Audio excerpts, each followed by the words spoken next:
Very warm welcome, students. This is Anil Kumar, and today we are going to deal with a chapter Who Did Patrick's Homework. So let's begin. Patrick never did homework. Too boring, he said. He played hockey and basketball and Nintendo instead. अब Patrick नाम का एक लड़का है जिसे अपना homework करना बिल्कुल भी पसंद नहीं है। वो कहता है कि होमवर्क करना एक बोरिंग काम है। इसके बजाय उसे हॉकी खेलना अच्छा लगता है, बास्केटबॉल खेलना अच्छा लगता है और निंटेंडो नाम का एक गेम है, वीडियो गेम, उसे खेलना अच्छा लगता है। His teachers told him, Patrick do your homework और you won't learn a thing. उसके टीचर उसको कहते हैं कि बेटा अपना होमवर्क करो, नहीं तो तुम्हें सीखने को नहीं मिलेगा, ज़्यादा चीज़ें तुम नहीं सीख पाओगे। And it's true, sometimes he did feel like an ignoramus, but what could he do, he hated homework. अब ऐसा है भी सच में, टीचर्स ने कहा कि तुम कुछ नहीं सीखोगे अगर होमवर्क नहीं करोगे तो। और उसको कभी कभी ऐसा भी लगता है कि जब टीचर कुछ सिखा रही होती है और उसे कुछ पता नहीं चलता तो।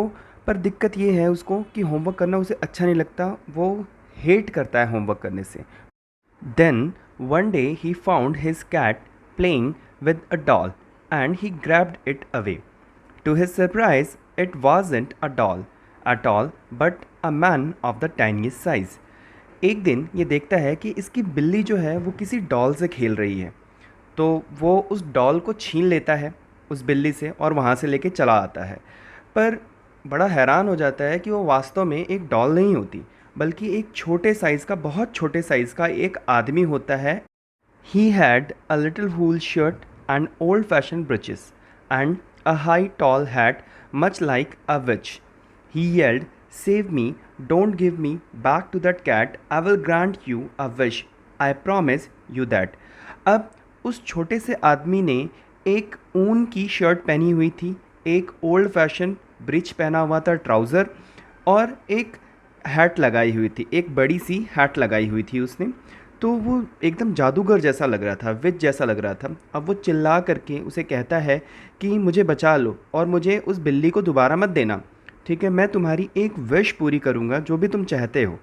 आप इसे ऐसे समझ सकते हैं कि मरता क्या ना करता। तो उसने डायरेक्टली ये बात कह दी कि मैं तुम्हारी एक विश पूरी करूँगा। Now Patrick could not believe how lucky he was. अब पैट्रिक को अपने ऊपर विश्वास नहीं होता कि वो कितना लकी है, कितना सौभाग्यशाली है। Here was the answer to all of his problems.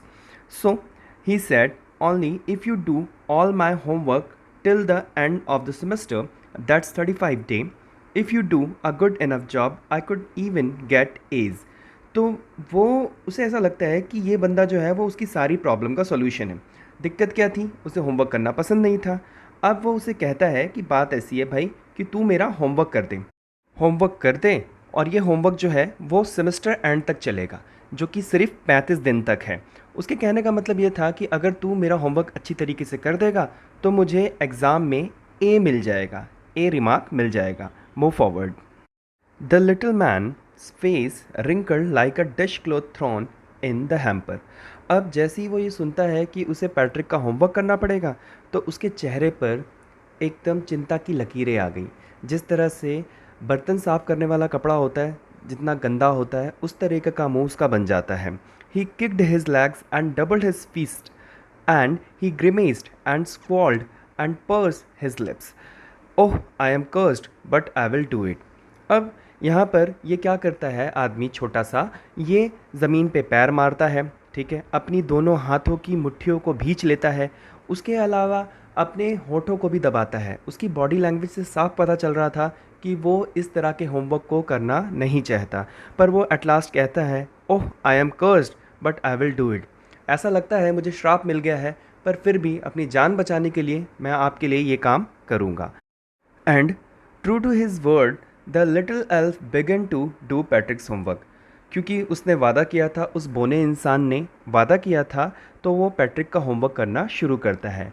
Except there was one glitch, the elf didn't always know what to do and he need help. Help me, he would say, and Patrick would have to help in whatever way। अब इस homework करने के programme के अंदर में सिर्फ एक problem ये थी कि एल्फ जो था, जो कि बौना आदमी था, उसको हर समय उसके होमवर्क को समझ में नहीं आता था, तो उसे हेल्प चाहिए होती थी। वो चिल्लाता है हेल्प मी, और पैट्रिक को उसकी हेल्प करने के लिए हर बार आना पड़ता था, जैसे भी वो उसकी हेल्प करता था। I don't know this word, the elf squeaked while reading Patrick's homework. Get me a dictionary. No, what's even better, look up the word and sound it out by each letter. तो elf की जो problem थी homework करने में, उसका एक example यहाँ पर दिया हुआ है। वो कहता कि मुझे ये वर्ड समझ में नहीं आ रहा। जब भी वो उसका होमवर्क पढ़ता तो वो कहता कि भाई बात ऐसी है, जाके एक डिक्शनरी लेकर के आ। डिक्शनरी लेकर के मत आ, इस वर्ड को पढ़ के बता लेटर लेटर के साथ में कि इस वर्ड के साउंड को कैसे प्रोनाउंस करते हैं, वर्ड बाय वर्ड। तो एल्फ को जो प्रॉब्लम हो रही थी, उसे डिक्शनरी की ज़रूरत पड़ रही थी। तो बेसिकली लैंग्वेज वाले जो सब्जेक्ट्स होते हैं उनके अंदर में ऐसा होता है, हिंदी इंग्लिश के अंदर में वर्ड्स का अंडरस्टैंडिंग जो है वो क्लियर नहीं होता। सो स्टूडेंट्स, इस चैप्टर का पहला पार्ट यहीं पे ख़त्म होता है। मुझे ऐसी उम्मीद है कि आपको ये पार्ट अच्छे से समझ में आया होगा। अगर आपको ये पार्ट अच्छे से समझ में आया तो हमारे चैनल को लाइक कीजिए, सब्सक्राइब कीजिए और हाँ, अपने मित्रों के साथ में शेयर कीजिए। This is Anil Kumar signing off. Bye bye.